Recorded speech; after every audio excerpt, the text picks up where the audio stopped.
Yo, what is going on, guys? I hope you guys are doing well. My name is Dr. Isang, and I'm a cardiologist. And today's topic is going to be on palpitations. What exactly is it? How do we treat it? The great thing, the interesting thing, what excites me the most about palpitations is that not every treatment is the same for each individual because all of us have our different causes of palpitations.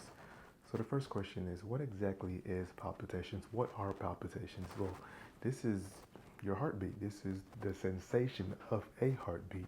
For some people, these palpitations can be something serious, but for the majority of people, they are benign, meaning that it does not hurt you.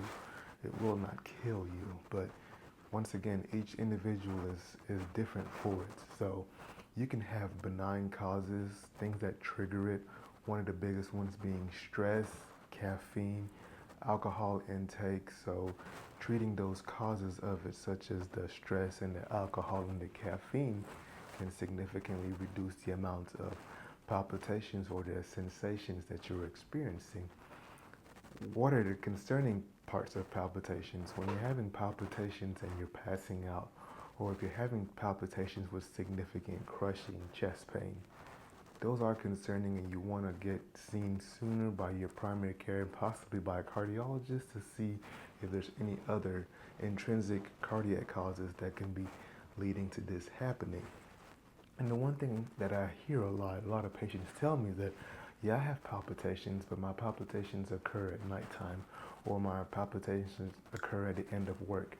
True intrinsic cardiac causes of palpitations, scary causes, dangerous causes, it really doesn't care about your life. It doesn't care about whether it's daytime, nighttime, end of the day, beginning of the day. True palpitations that are concerning happen quickly, and in that same manner, they stop quickly. There usually isn't a buildup unless there's something else causing this palpitations, unless they have some type of intrinsic cardiac issues.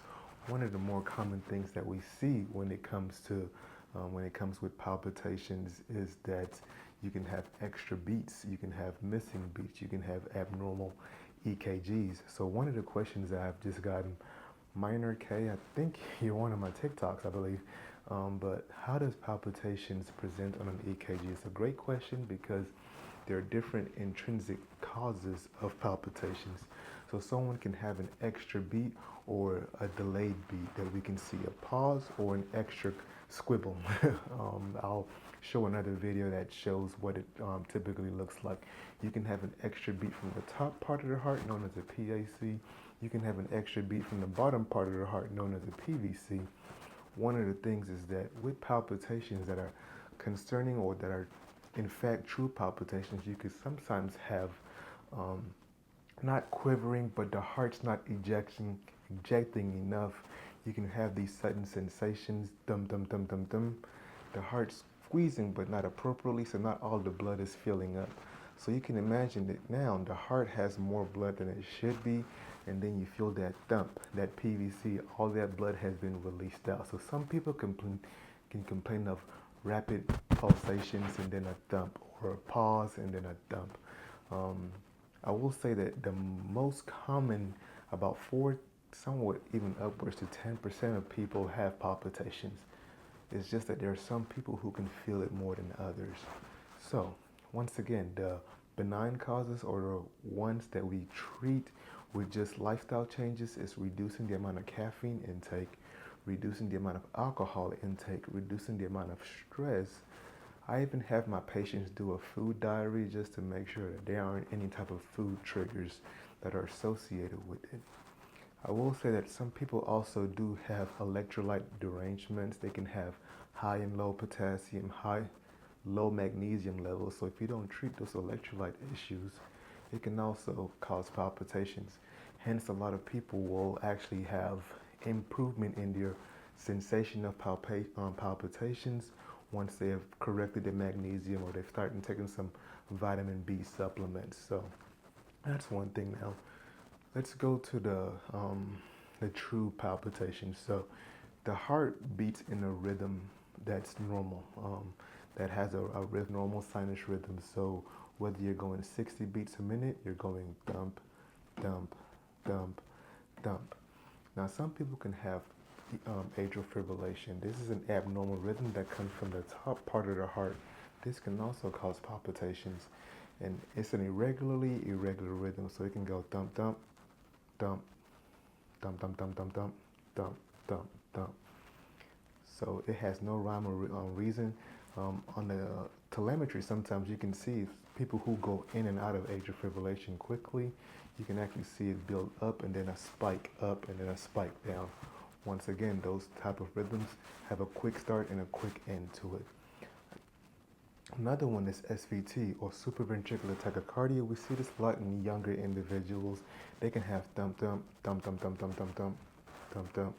So it has a rapid start, rapid end, and it's a little bit more rhythm than atrial fibrillation. And then you have the scarier ones, ventricular tachycardia, ventricular fibrillation, which need cardiac evaluation, because one of the more common causes of it is something like a heart attack, heart failure, issues with the electrolytes. So you want to make sure that those are in the normal range that it should be. Now someone comes with palpitations and they come and see me, they've seen their primary and they refer them to me. So what do I do? The most important things in EKG. Sometimes you can capture it right then and there and explain to them, this is what's causing your palpitations. But a lot of times I want to get more information, so sometimes doing a heart monitor, and I typically want to do it at least 7 days, if not 14 to 30 days, to make sure that I capture it, especially if I want to rule out something that can be dangerous, such as atrial fibrillation, because if I don't treat that appropriately, I could potentially leave the patient unprotected and be at risk of having a stroke. So an EKG or a heart monitor for 7 to 30 days is my next treatments. Now, if someone is coming in with palpitation and they have enough risk factors, older age, family history, I also want to make sure that their heart is structurally normal, because one of the causes of it can be an abnormal heart from scar, from cardiomyopathy, from toxins, XYZ. So an ultrasound of the heart or an echocardiogram is typically my next to workup for this. So EKG, echo, and then depending on those results, I will lead me to what I need to do next. So that's pretty much it. When it comes to treatment for palpitations, it depends what the cause of it is. It depends on the individual and how aggressive they want to be. For the most part, I try to have them look at lifestyles to see things that they can decrease: chocolate, alcohol, caffeine. And sometimes if that's not enough, then a beta blocker such as metoprolol, carvedilol, to help decrease those palpitations, decrease those PVCs, those PACs, in hopes that their symptoms will get a lot better. But also getting labs to look at their magnesium, their potassium levels, to make sure that those aren't causes of their palpitations. But if they have other things like atrial fibrillation, I want to treat that appropriately, make sure they're not at risk of having stroke. If they're having VTAC or some other cardiac diagnosis, then I want to do the appropriate testing, such as a stress test or even a heart catheterization in those dangerous cases.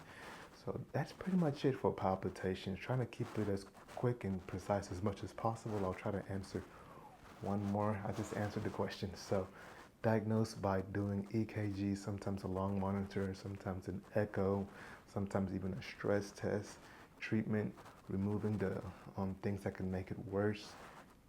Beta blockers for some people, food diaries, and just following up with your primary care on a routine basis. Thank you.